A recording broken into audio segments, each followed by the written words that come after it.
Hello learners, I welcome you all to the third segment of lecture 12. So in this segment we will be looking at Venezuela and Saudi Arabia nationalization of oil companies, and these nationalization were actually on a larger scale compared to that of Iran's nationalization, yet these nationalizations were smooth. Why? I mean, this was on a larger scale, right? So ideally there should be much higher resistance than that had happened in Iran. Iran, the oil companies boycotted, and CIA and Britain had to get involved. But why were these nationalizations smooth? Because when these countries expropriated or nationalized the oil companies, there was an option given to the owners, I mean former owners of these nationalized oil companies, to continue a commercial relationship with the host state. So they started providing consultancy services, technical knowledge. They started acting as for help with the transportation of the oil, so they could continue a commercial relationship, which is again profitable to them.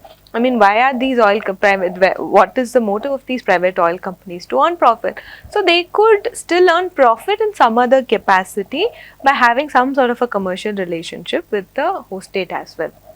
So that contributed to a smooth process of nationalizing the oil companies. In fact, the host state was also ready to get into contract renegotiation or to give new concession with the former owners, irrespective of whatever unfavorable prior arrangement that existed. The host state also wanted to sort of have some sort of a new commercial relationship with the former owners.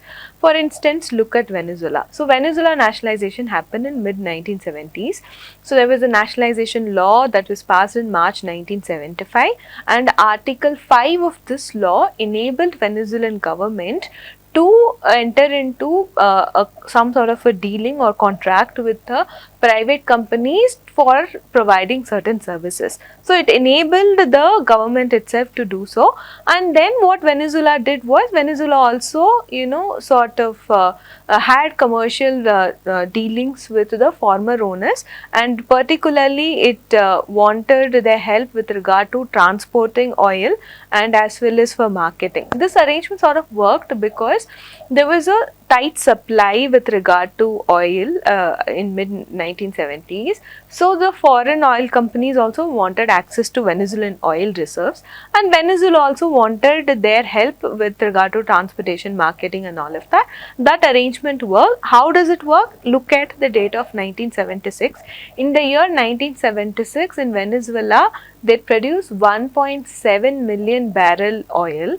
Out of 1.7 million barrel, 1.6 million barrel oil was actually bought by the expropriated firms itself. So what we see is, in the initial years, Venezuela was again dependent on the expropriated firms for selling their oil, but eventually the dependence sort of went down. They started directly selling oil to the purchasers directly, instead of relying on the expropriated firms itself. But in the initial years, the dependence was very high. So what we see here in the context of Venezuela, it's also right. What are we seeing? So by 1975, when the nationalizing law was passed, so there were initial dependence. In 1976, there was dependence on the expropriated firms, but then eventually it started selling or finding purchases on its own also.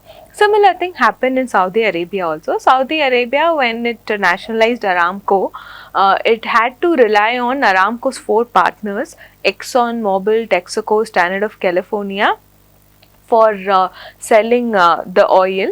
And but by 1983, what we see was the state-run corporation oil company, that was Petromin.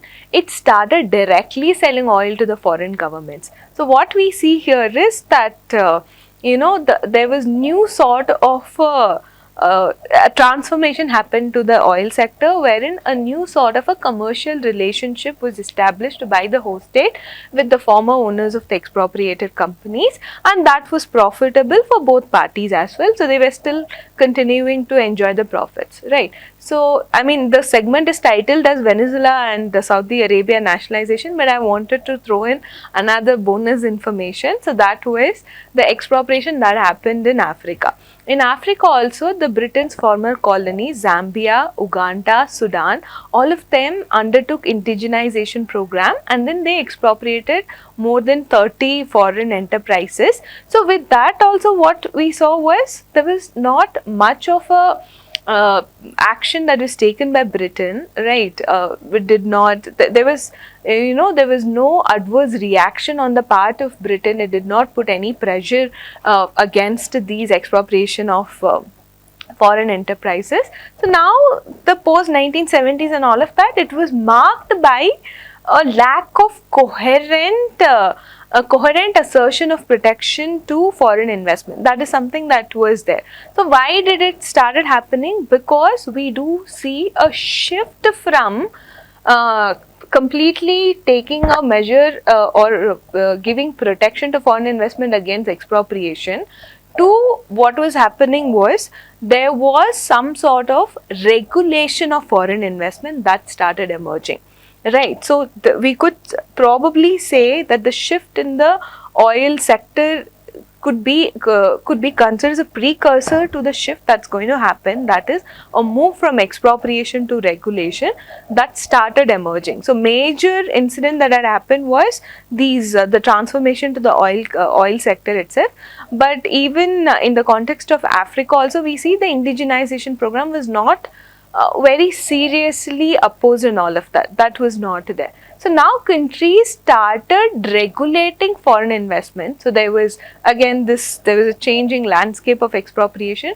The expropriation now became very infrequent, and what the host state started doing was the host state started regulating foreign investment.